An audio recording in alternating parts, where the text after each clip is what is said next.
پاکستان اور اسرائیل کی کیا کہانی ہے اور اسرائیل پاکستان سے کیوں تعلقات قائم کرنا چاہتا ہے؟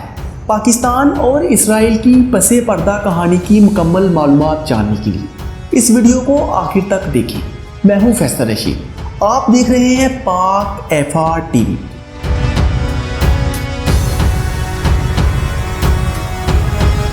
پاکستان اور بھارت کی مئی 1998 میں ایٹمی دھماکوں کے بعد جہاں بے شمار حادثاتی نتائج ظاہر ہوئے، وہاں ایک انہونی بات دیکھنے میں آئی تھی۔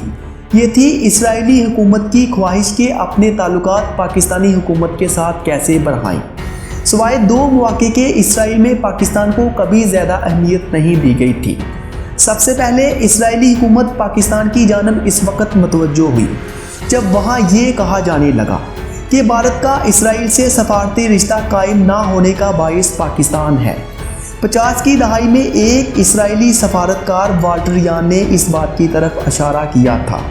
جواہر لال نہرو شاید اس وجہ سے اسرائیل کے ساتھ سفارتی تعلقات قائم کرنے میں پسو پیش سے کام لے رہے تھے کہ کہیں ان کے ایسا کرنے سے عرب ممالک ان سے ناراض ہو کر پاکستان کی گود میں نہ جا گریں، جو ان کا مذہبی بھائی بھی ہے۔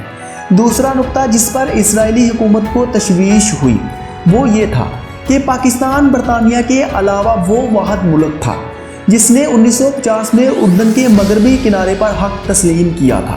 اسرائیلی سفارتکاروں اور سکالرز کے اس دعوے کا کوئی تاریخی ثبوت نہیں تھا، مگر اس کے باوجود اسرائیل یہی کہتا تھا کہ پاکستان اردن کا پکا حمایتی ہے اور یہ مغربی کنارے پر حق تسلیم کرتا ہے۔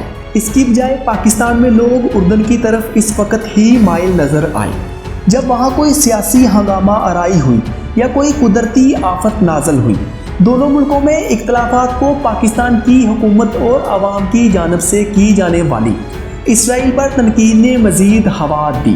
پاکستان میں شروع دن سے ہی یہودی ریاست کے قیام کی مخالفت کی گئی ہے۔ 1947 سے لے کر تاحال پاکستان فلسطین کی تقسیم کا مخالف رہا ہے، ساتھ ہی یہاں باقی اسلامی دنیا کے ساتھ مل کر آگے بڑھنے کا بھی چرچا رہا، جو اسے مجبور کیے ہوئے ہے کہ عرب اسرائیل تنازع میں عربوں کی غیر مشروط حمایت کی جائے۔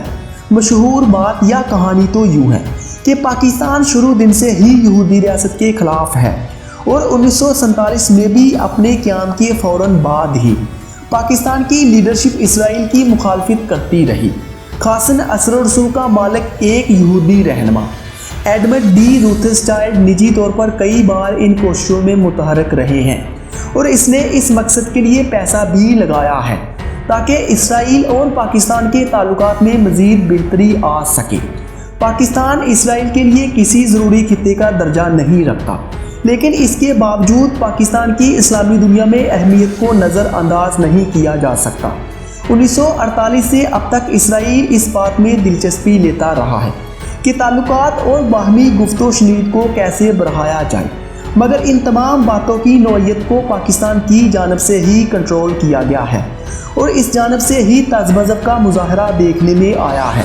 پاکستان نے اسرائیل کی جانب سے تعلقات بڑھانے کی درخواست پر ہمیشہ سے ہی رد عمل کا مظاہرہ کیا ہے۔ موجودہ صورتحال کو دیکھتے ہوئے ہو سکتا ہے کہ اب اسرائیل پہل کرے۔ باقی کی باتوں کا انحصار پاکستان پر ہے کہ پاکستانی حکومت آگے سے کیا رسپانس دیتی ہے۔